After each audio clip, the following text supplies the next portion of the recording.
الحمد لله نحمده ونستعينه ونستغفره ونؤمن به ونتوكل عليه ونعوذ بالله من شرور أنفسنا ومن سيئات أعمالنا من يهده الله فلا مضل له ومن يضلله فلا هادي له ونشهد أن لا إله إلا الله وحده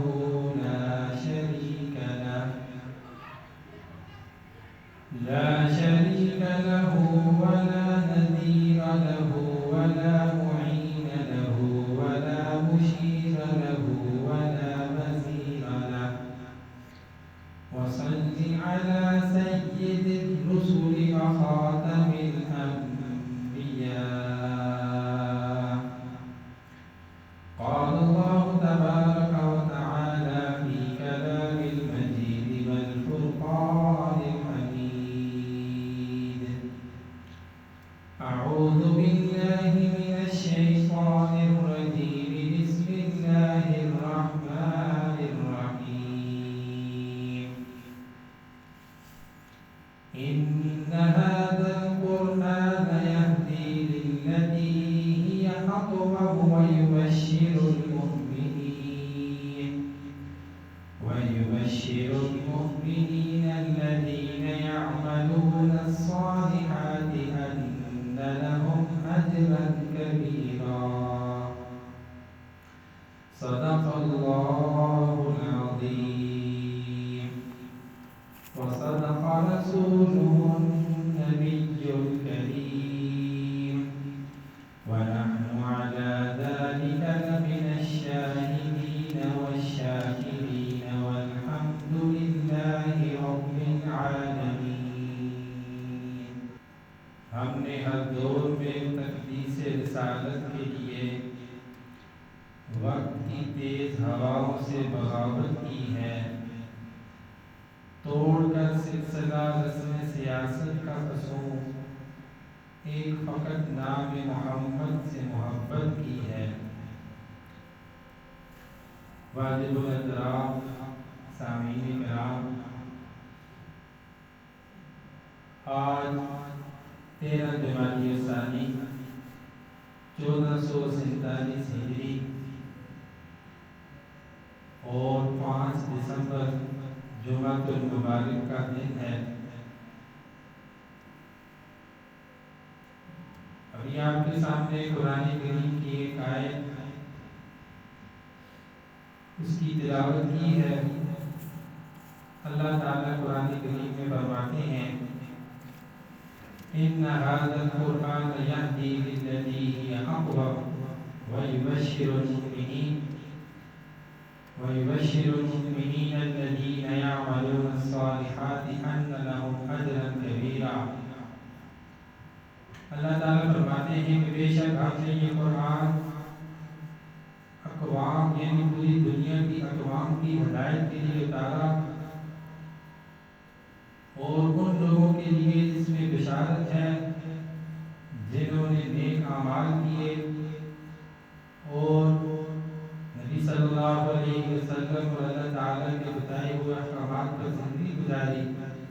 ان کے لیے اللہ تعالیٰ کے ہاں بڑا اجر ہے اللہ تعالیٰ فرماتے ہیں کہ یہ ساری دنیا کی جتنی اقوام ہیں جتنے لوگ ہیں جتنے انسان ہیں سب کے لیے ہدایت کا ذریعہ ہے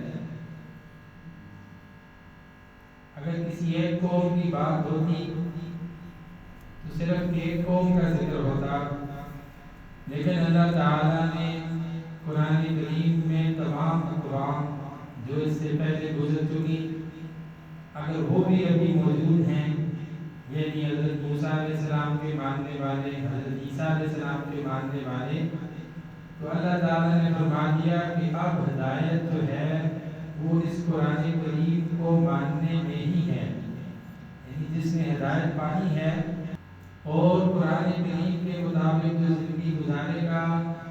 اور اللہ تعالیٰ کے احکامات اور نبی صلی اللہ علیہ وسلم کے طریقوں کے مطابق اپنی زندگی گزارے گا، نیک اعمال کرے گا، تو ان کے لیے اللہ تعالیٰ نے ان کو بشارت دی ہے کہ اللہ تعالیٰ کے ہاں ان کے لیے بہت بڑا اجر ہے، اور اللہ تعالیٰ دنیا میں یا آخرت میں جو نیک اعمال کریں گے اللہ تعالیٰ ان کو یہ اجر اپنی رحمت سے عطا کریں گے۔ تو اللہ تعالیٰ نے قرآن کریم کو جب اتارا، اس سے پہلے صحابہ کرام جیسی اس قوم کے لوگ جیسی زندگی گزار رہے تھے، وہ بھی ہم تاریخ میں دیکھتے ہیں کہ عرب کے لوگ جو تھے انتہائی جہالت کی زندگی گزار رہے تھے، یعنی اتنی جہالت کہ کوئی ان پر حکومت نہیں کرنا چاہتا، اور دنیا کے تمام عیب ان میں موجود تھے۔ جو اس وقت دنیا کے جتنی بھی قومیں تھیں، جتنی بھی طاقتیں تھیں، ان میں بھی برائی سمجھی جاتی تھی، وہ تمام برائیاں عرب کے لوگوں میں موجود تھیں۔ لیکن جب اللہ تعالیٰ نے نبی کریم صلی اللہ علیہ وسلم کو نبوت دے کر مبعوث فرمایا، اور انہی لوگوں نے جب اسلام کے اوپر عمل کیا، قرآن کی تعلیمات کے مطابق زندگی گزاری، تو اللہ تعالیٰ نے انہی لوگوں کو وہ مقام عطا کیا کہ قرآن میں اللہ تعالیٰ نے فرمایا رضی اللہ عنہم ورضوا عنہ، کہ اللہ تعالیٰ ان سے راضی اور یہ اللہ سے راضی۔ اللہ تعالیٰ قرآن میں فرماتے ہیں اولئک هم المفلحون، یہی لوگ ہیں جو فلاح والے ہیں، یعنی کامیابی والے ہیں۔ اولئک هم الراشدون، یہی لوگ ہیں جو ہدایت والے ہیں، جو سیدھے راستے والے ہیں۔ تو اللہ تعالیٰ نے قرآن کریم کی وجہ سے اقوام کو عزت بخشی، اقوام کو ہدایت دی۔ اسی طریقے سے نبی صلی اللہ علیہ وسلم کے اوپر جب قرآن کریم نازل ہوا، تو قرآن کریم ایک لاریب کتاب ہے، ایک ایسی کتاب ہے جس میں کوئی شک نہیں، اور قرآن کریم ایک مکمل ضابطۂ حیات ہے، اور قرآن کریم میں زندگی گزارنے کے تمام اصول موجود ہیں۔ اور سب سے بڑی بات کہ دنیا کی کوئی بھی کتاب اگر ہم مطالعہ کریں، ایک بار مطالعہ کریں، دو بار مطالعہ کریں، تیسری چوتھی بار ہم مبتلا جائیں گے، لیکن قرآن کریم اللہ تعالیٰ کی ایسی کتاب ہے کہ جس کا بار بار مطالعہ کریں ہم کبھی نہیں اکتائیں گے، اور ہمیں مزید اس میں خوشی محسوس ہوگی، ایک سکون محسوس ہوگا، اور اللہ تعالیٰ ہر بار ہمیں ایک عجیب سی کیفیت، ایک خوشی کی کیفیت ہمیں عطا کرے گا۔ تو قرآن کریم ایک ایسی کتاب ہے جس کو بار بار مطالعہ کریں تو ہم اکتائیں گے نہیں، اور قرآن کریم کا مطالعہ جب ہم کرتے ہیں تو ہمیں زندگی کے اصول، زندگی گزارنے کے تمام اصول اس میں مل جاتے ہیں۔ پھر اس کے ساتھ ساتھ ہم دیکھیں کہ جتنی بھی کتب سماویہ اللہ تعالیٰ نے نازل کی ہیں، ان کے نازل ہونے میں اور قرآن کریم کے نازل ہونے میں فرق ہے۔ تورات، زبور، انجیل، یہ تمام اللہ تعالیٰ کی آسمانی کتابیں ہیں، یہ ایک ساتھ وقت کے نبی پر نازل ہوئے، یعنی حضرت موسیٰ علیہ السلام کوہ طور پر گئے تو اللہ تعالیٰ نے تورات آسمانی کتاب ان کو دے دی جس میں تمام احکامات موجود تھے۔ اسی طرح انجیل اور زبور یہ بھی آسمانی کتابیں ہیں جو ایک ہی دفعہ ساری کی ساری اللہ تعالیٰ نے نازل کر دی۔ لیکن قرآن کریم ایک ساتھ نازل نہیں ہوا، بلکہ وقفے سے تدریجاً۔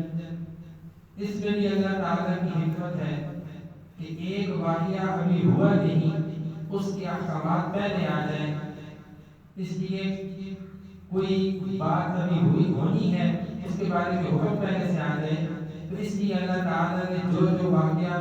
جو کسی کا سوال تھا اس کے موقع کے حساب سے تھوڑا تھوڑا کر کے نازل کیا۔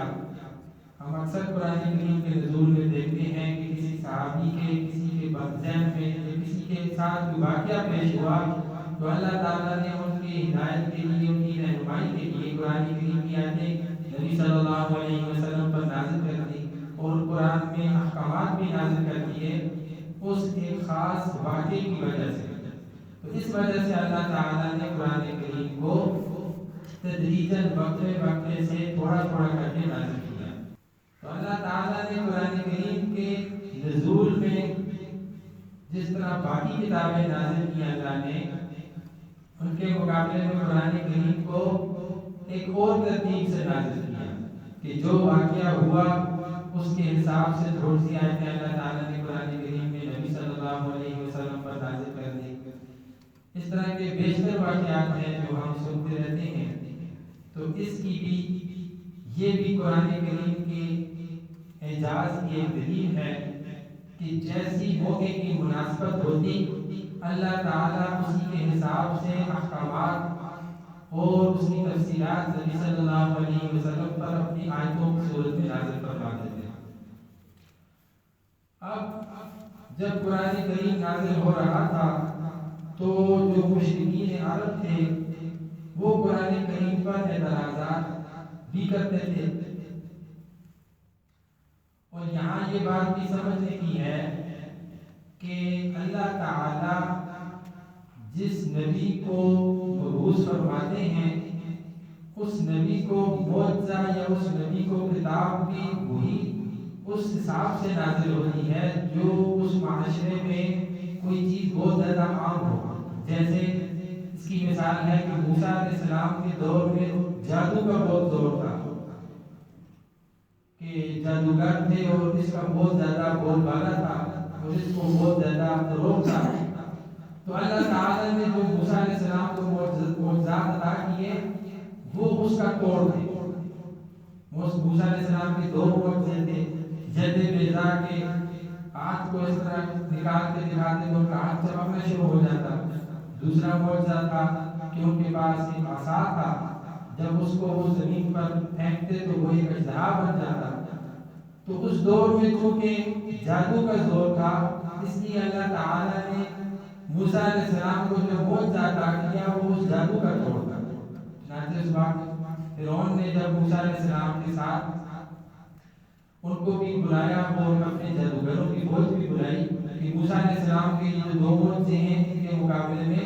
تم اپنے اپنے جادو کی کرتب پیش کرو۔ تو وہ جتنے جادوگر تھے انہوں نے آ کر ایک میدان میں اپنی اپنی رسیاں پھینکی اور وہ رسیاں چھوٹے چھوٹے سانپ بن کے اور وہ میدان میں گھومنے لگے۔ تو موسیٰ علیہ السلام نے اللہ تعالیٰ کے حکم سے جب اپنا عصا پھینکا تو وہ ایک بہت بڑا اژدہا بن گیا اور اس نے ان تمام چھوٹے چھوٹے سانپوں کو نگل دیا۔ یہ منظر دیکھتے ہی وہ جادوگر یہ سمجھ گئے کہ یہ جادو نہیں ہے بلکہ یہ اللہ کا امر ہے، اور وہ فوراً انہوں نے کہا کہ ہم موسیٰ کے رب پر ایمان لاتے ہیں۔ وہ فوراً حضرت موسیٰ علیہ السلام پر ایمان لیا، اور کیسا ایمان لائے کہ فرعون نے ان کو کہا کہ ان سب کو جلا دو، ان کو ختم کر دو، قتل کر دو۔ انہوں نے ایسا ایمان لایا کہ انہوں نے قتل ہونا منظور کر دیا، لیکن موسیٰ علیہ السلام کے دین کو نہیں چھوڑا، اس لیے کہ وہ اس فیلڈ کے تھے، جادو کی فیلڈ میں تھے۔ وہ سمجھتے تھے کہ یہ جادو نہیں ہے بلکہ یہ اللہ تعالیٰ کا حکم ہے اور اللہ نے اپنے نبی موسیٰ علیہ السلام پر یہ معجزہ عطا کیا ہے، اس لیے وہ فرق سمجھ گئے تھے اور وہ اس حقیقت کو بھی جان گئے تھے کہ کامیابی اللہ نے موسیٰ علیہ السلام کے دین کے ماننے میں رکھی ہے۔ تو انہوں نے اس لیے موسیٰ علیہ السلام پر ایمان لے آئے، اور بدلے میں فرعون نے ان کو سب کو قتل کروا دیا، انہوں نے قتل ہونا منظور کر دیا، لیکن موسیٰ علیہ السلام کے دین کو نہیں چھوڑا۔ تو بات چل رہی تھی کہ جس نبی کے اوپر بھی اللہ تعالیٰ کتاب نازل کرتے ہیں یا کوئی معجزہ عطا کرتے ہیں تو وہ اس قوم کے حالات کے مطابق ہوتا ہے۔ اب جب قرآن کریم اللہ تعالیٰ نازل فرما رہے تھے نبی صلی اللہ علیہ وسلم پر، تو اس دور میں شاعری کا، شعر بولنے کا بہت رواج تھا، اور عرب ایسے ایسے شعر پڑھتے تھے کہ اس میں اتنی چھپی ہوئی باتیں ہوتی تھیں کہ اس کا مقابلہ کوئی نہیں کر سکتا. تو اللہ تعالیٰ نے قرآن کریم کو ایسی ترتیب سے نازل کیا کہ قرآن کریم میں ان کی شعروں کا جواب ہوتا تھا. یعنی جس چیز میں ان کو خود پر بڑا ناز تھا کہ ہم شعر کو رچے کہتے ہیں، ہماری شاعری کا کوئی مقابلہ نہیں کر سکتا، اب جب قرآن نازل ہوا تو وہ ان کی شاعری کا جواب تھا. اور قرآن کریم کے اندر ایک ایک اللہ کے حکم میں اتنی اتنی تشریحات تھیں کہ وہ سمجھنے سے قاصر تھے، لیکن وہ ایمان بھی نہیں لانا چاہتے تھے. تو وہ اعتراض کرتے تھے قرآن کریم پر. ان کے قرآن کریم کے مشرکین مکہ کے جو قرآن کریم پر اعتراضات تھے وہ 3 قسم کے اعتراضات تھے. ایک اعتراض وہ یہ کرتے تھے کہ یہ جو کتاب ہے یہ اللہ کی کتاب نہیں ہے. اگر اللہ کی کتاب ہے تو پھر صحابہ کرام نے اس کو تجدید کر دیا نعوذ باللہ. یہ نبی صلی اللہ علیہ وسلم کو وہ نعوذ باللہ جادوگر یا ساحر کہتے تھے کہ نبی صلی اللہ علیہ وسلم جادو کی باتیں کرتے ہیں، حالانکہ ایسا نہیں تھا. تو اللہ تعالیٰ نے قرآن کریم کی طرف سے 3 چیلنج ان مشرکین مکہ کو دیے جن کو اپنی شاعری پر، جن کو اپنے عرب ہونے پر بہت ناز تھا. عرب کہتے ہیں فصیح، عرب کا مطلب ہوتا ہے فصیح و بلیغ، اور عجم کا مطلب ہوتا ہے گونگا. اس لیے وہ اپنے علاوہ تمام دنیا کو عجم کہتے تھے، عجمی لوگ، اور اپنے آپ کو عرب کہتے تھے کہ ہم فصیح و بلیغ ہیں، ہم جو بات کرتے ہیں اس میں فصاحت ہے، بلاغت ہے. اور جو لوگ ہمارے علاوہ عربی نہیں بولتے وہ عجمی ہیں، یعنی وہ گونگے ہیں، وہ اس قابل نہیں ہے کہ ان کی بھی بات سنی جائے. تو ان کو اپنی شاعری پر، اپنی فصاحت پر، اپنی بلاغت پر ناز تھا. اللہ تعالیٰ نے اس کا توڑ نازل کیا قرآن کریم کی صورت میں. تو جب انہوں نے قرآن کریم پر اعتراضات اٹھائے کہ یہ قرآن کریم اللہ کی کتاب نہیں ہے یا اللہ کی کتاب تھی تو صحابہ کرام نے اس کو تبدیل کر دیا، تو اللہ تعالیٰ نے مشرکین مکہ پر 3 چیلنج پیش کیے. پہلا چیلنج یہ پیش کیا کہ اس قرآن جیسا قرآن لے آؤ. اگر تم یہ کہتے ہو کہ اللہ کی کتاب نہیں ہے، نعوذ باللہ صحابہ کرام نے خود سے بنائی ہے، اس میں تبدیلی کر دی ہے، تو تم اس طرح کرو کہ اس کے مقابلے میں اپنی کوئی کتاب لے آؤ جس میں اتنی فصاحت و بلاغت ہو جو قرآن کے مقابلے کی ہو. اب یہ چیلنج جب دیا گیا تو 1 سال گزر گیا، 1.5 سال گزر گیا، اس کا کوئی جواب وہ مشرکین عرب جو اپنے آپ کو کم سمجھتے تھے، شاعری میں خود کو فصاحت و بلاغت کا ان کا دعویٰ تھا، وہ اس جیسی کتاب پیش نہیں کر سکتے. تو پھر اللہ تعالیٰ نے دوسرا قرآن کریم کا چیلنج ان کو دیا کہ اس جیسی 10 صورتیں لے آؤ. قرآن کریم کے اندر جو صورتیں ہیں اس جیسی 10 صورتیں پیش کر دو. تو اس چیلنج کا جواب بھی وہ عرب کے لوگ نہیں دے سکتے. تو پھر تیسرا اور سب سے اہم چیلنج دیا گیا کہ ایک چھوٹی صورت جیسے اِنَّا أَعْطَيْنَاكَ الْكَوْثَرَ فَصَلِّ لِرَبِّكَ وَانْحَرْ إِنَّ شَانِئَكَ هُوَ الْأَبْتَرُ، یہ ایک چھوٹی سی صورت ہے 3 آیات کی، اس جیسی کوئی صورت لے ہو. لیکن وہ اس چیلنج کو بھی قبول نہیں کر سکے، بلکہ انہوں نے اپنے جتنے شاعر تھے اور جتنے جیت لوگ تھے جن کو اپنے علم پر بہت ناز تھا، ان کو کہا کہ آپ لوگ اس کے مقابلے میں کوئی کتاب پیش کریں. وہ گھنٹوں بیٹھے رہے، کئی دن بیٹھے رہے، لیکن ان کی عقل اس چیز کو تسلیم نہیں کر سکی کہ قرآن کریم کے مقابلے کی کوئی کتاب یا کوئی شاعری یا اس کے مقابلے کی کوئی ایک آیت پیش کر سکیں. تو ان کو یہ بڑا چیلنج دیا گیا، وہ نہیں پیش کر سکے. تو یہی قرآن کے سچا ہونے کی دلیل ہے کہ جو اس قوم کے لوگ جن کو اپنی فصاحت پر، اپنی بلاغت پر، اپنے عربی ہونے پر ناز تھا، وہ اس قرآن کریم کی جیسی ایک صورت نہیں پیش کر سکے. تو اس کا مطلب یہ ہے کہ وہ صرف ضد اور ہردرمی میں اس اللہ تعالیٰ کے دین کو قبول نہیں کر رہے تھے، ورنہ ان کو پتا تھا کہ یہ اللہ تعالیٰ کا دین ہے. تو قرآن کریم کے 3 چیلنج ان کو دیے گئے، وہ اس کا مقابلہ، اس کا جواب نہیں پیش کر سکے، اور اللہ تعالیٰ نے صحابہ کرام کو وہ مقام عطا کیا کہ صحابہ کرام نے اسی قرآن کریم کے مطابق جب اپنی زندگی گزارنی شروع کی تو اللہ تعالیٰ نے قرآن کریم میں ان کے لیے فرمایا اولئک هم المفلحون اولئک هم الراشدون اولئک هم المؤمنون حقا، کہ یہی لوگ ہیں فلاح والے، یہی لوگ ہیں ہدایت والے، رضی اللہ عنہم ورضوا عنہ، اللہ تعالیٰ ان سے راضی اور یہ اللہ تعالیٰ سے راضی۔ تو اللہ تعالیٰ نے ان کی رضا کا سرٹیفکیٹ قرآن کریم میں نازل فرما دیا۔ اب صحابہ کرام پر اس وقت کی جو مشرکین تھے وہ تبرہ بازی بھی کیا کرتے تھے، یعنی صحابہ کرام کو برا بھلا کہنا یہ اس دور میں بھی تھا۔ اب جب صحابہ کرام کو وہ برا بھلا کہتے تھے تو اللہ تعالیٰ نے قرآن کریم میں آیت نازل کی، نبی صلی اللہ علیہ وسلم نے فرمایا وَإِذَا قِيلَ لَهُمْ آمِنُوا كَمَا آمَنَ النَّاسُ، عرب کے لوگوں کو کہا جاتا وَإِذَا قِيلَ لَهُمْ آمِنُوا کہ تم لوگ ایمان لاؤ، کیسا ایمان لاؤ؟ کما آمن الناس، جیسا صحابہ کرام نے ایمان لایا۔ گویا صحابہ کرام کا ایمان ان کے لیے ایک نمونہ تھا کہ ان جیسا ایمان لاؤ گے تو تمہارا ایمان تب قابل قبول ہے۔ فرمایا وَإِذَا قِيلَ لَهُمْ آمِنُوا كَمَا آمَنَ النَّاسُ، کہ صحابہ کرام جیسا ایمان لائے۔ تو بدر میں مشرکین کیا کہتے تھے؟ اَنُؤْمِنُ كَمَا آمَنَ السُّفَهَاءُ، ان جیسا ایمان ہے، یہ تو بے وقوف لوگ ہیں۔ نعوذ باللہ، وہ یہ کہتے تھے کہ ہم ان جیسا ایمان لائیں، صحابہ کرام جیسا، یہ تو بے وقوف لوگ ہیں۔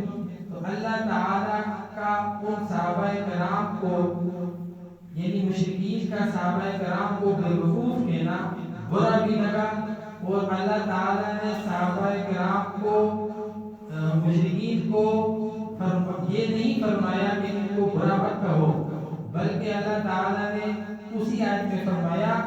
الا انہم هم السفہاء ولکن لا یعلمون، کہ بے وقوف یہ نہیں ہے بلکہ بے وقوف تم لوگ ہو جن کو سمجھ نہیں ہے۔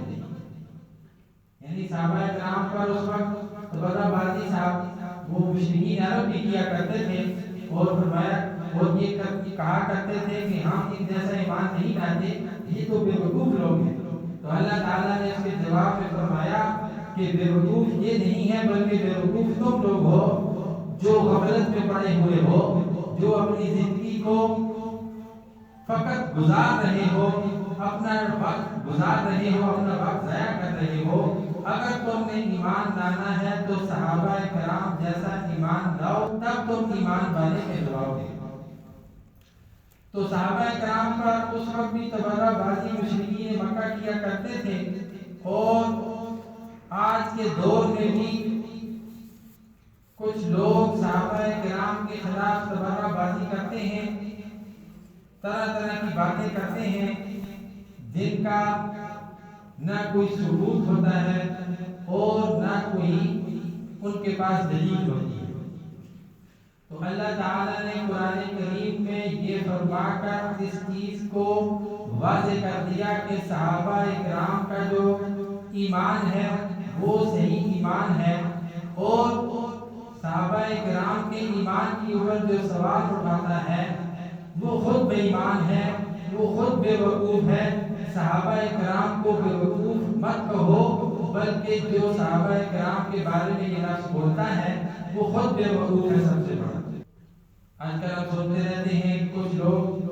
صحابہ کرام کے اوپر اعتراضات اٹھاتے رہتے ہیں، گویا وہ صحابہ کرام سے زیادہ سمجھدار ہو گئے ہیں۔ صحابہ کرام نے نبی صلی اللہ علیہ وسلم کی صحبت اختیار کی، نبی صلی اللہ علیہ وسلم کی مجلس میں تھے، اور نبی صلی اللہ علیہ وسلم کا ادب و احترام کا صحابہ کرام ایسا نمونہ پیش کرتے ہیں جس کی نظیر نہیں ملتی۔ نبی صلی اللہ علیہ وسلم ایک مرتبہ مجلس میں موجود تھے اور صحابہ کرام کو فرمایا کہ بیٹھ جاؤ، تو ایک صحابی ابھی مسجد میں داخل ہو رہے تھے، وہ وہیں بیٹھ گئے۔ تو بعد میں ان سے پوچھا گیا کہ آپ یہاں کیوں بیٹھ گئے؟ تو ان صحابی نے جواب دیا کہ جب نبی صلی اللہ علیہ وسلم نے فرما دیا کہ بیٹھ جاؤ، اس کے بعد میں کھڑا رہوں، یہ مجھے گوارا نہیں۔ ایسا ادب کرنے والے، ایسی نبی کی اتباع کرنے والے نبی صلی اللہ علیہ وسلم نے فرمایا میرے صحابہ ستاروں کی مانند ہیں، جس کی پیروی کرو گے فلاح پاؤ گے۔ اصحابی کا نجوم بِأَيْدِهِمُ اقْتَدَيْتُمْ اهْتَدَيْتُمْ، جس کی ابتدا کرو گے ہدایت پاؤ گے۔ تو اللہ تعالی ہمیں محفوظ فرمائے، اللہ تعالی ہمیں ہدایت فرمائے کہ جو لوگ صحابہ کرام کے اوپر اعتراضات اٹھاتے ہیں، صحابہ کرام کے اوپر جملے کستے ہیں اور صحابہ کرام کو برے القابات سے نوازتے ہیں، اللہ تعالیٰ سے دعا ہے کہ اللہ تعالیٰ ان کو ہدایت فرمائے، لیکن ایسے لوگوں کے نصیب میں ہدایت نہیں ہوتی، کیونکہ جو صحابہ کرام کے ایمان پر اعتراضات اٹھا رہے ہیں تو پھر پیچھے بچتا کون ہے؟ ہمارے پاس یہ جو دین نبی صلی اللہ علیہ وسلم کا مبارک دین پہنچا ہے، انہی صحابہ کی محنت کی وجہ سے پہنچا ہے۔ ان صحابہ نے اپنی زندگیاں قربان کر دی، ان صحابہ کرام نے اپنی زندگیوں کے ساتھ مشقت کی، اس دین کے لیے تکلیفیں اٹھائیں۔ اگر ان صحابہ کرام کے اوپر کوئی جملے کستا ہے تو پھر پیچھے باقی تو بچتا کچھ نہیں۔ اس لیے صحابہ کرام ہمارے لیے معیار ہیں دین کا۔ اگر ہم نے جیسے نبی صلی اللہ علیہ وسلم نے قرآن کریم میں اللہ تعالیٰ فرماتے ہیں وَإِذَا قِيلَ لَهُمْ آمِنُوا، ان مشرکین عرب کو فرمایا کہ اگر تم ایمان لانا چاہتے ہو تو کیسا ایمان لاؤ؟ کما آمن الناس، جیسا صحابہ کرام ایمان لائے۔ تو صحابہ کرام جیسا ایمان لائے وہی ایمان قابل عمل ہے۔ اگر کوئی صحابہ کرام کی اوپر انگلی اٹھائے گا، ایسا اس وقت کے مشرکین مکہ کرتے تھے کہ یہ تو بیوقوف لوگ ہیں، تو اللہ تعالیٰ نے اس کی تردید کی کہ الا انہم هم السفہاء، یہ بیوقوف نہیں ہے بلکہ تم بیوقوف ہو جو صحابہ کرام کے اوپر اعتراضات اٹھا رہے ہیں۔ تو اللہ تعالیٰ سے دعا ہے کہ اللہ تعالیٰ ہمیں نبی صلی اللہ علیہ وسلم کی تعلیمات پر عمل کرنے کی اور صحابہ کرام کی جو محنت ہے اور صحابہ کرام کی دین کے لیے جو خدمات ہیں اور صحابہ کرام نے جو محنت مشقت کر کے یہ دین ہم تک صحیح سلامت پہنچایا، اس پر صحابہ کرام کی ایک ایک جز کی ایک ایک بات کی ہمیں احترام کرنا چاہیے، اور جو صحابہ کرام کے خلاف باتیں کرتے ہیں ان کو اس سے روکنا چاہیے۔ تو اللہ تعالیٰ سے دعا ہے کہ اللہ تعالیٰ ہمیں نیک کام کرنے کی اور صحابہ کرام کے جیسے انہوں نے زندگی گزاری ان کے مطابق زندگی گزارنے کی توفیق نصیب فرمائے۔ وآخر دعوانا الحمدللہ رب العالمین۔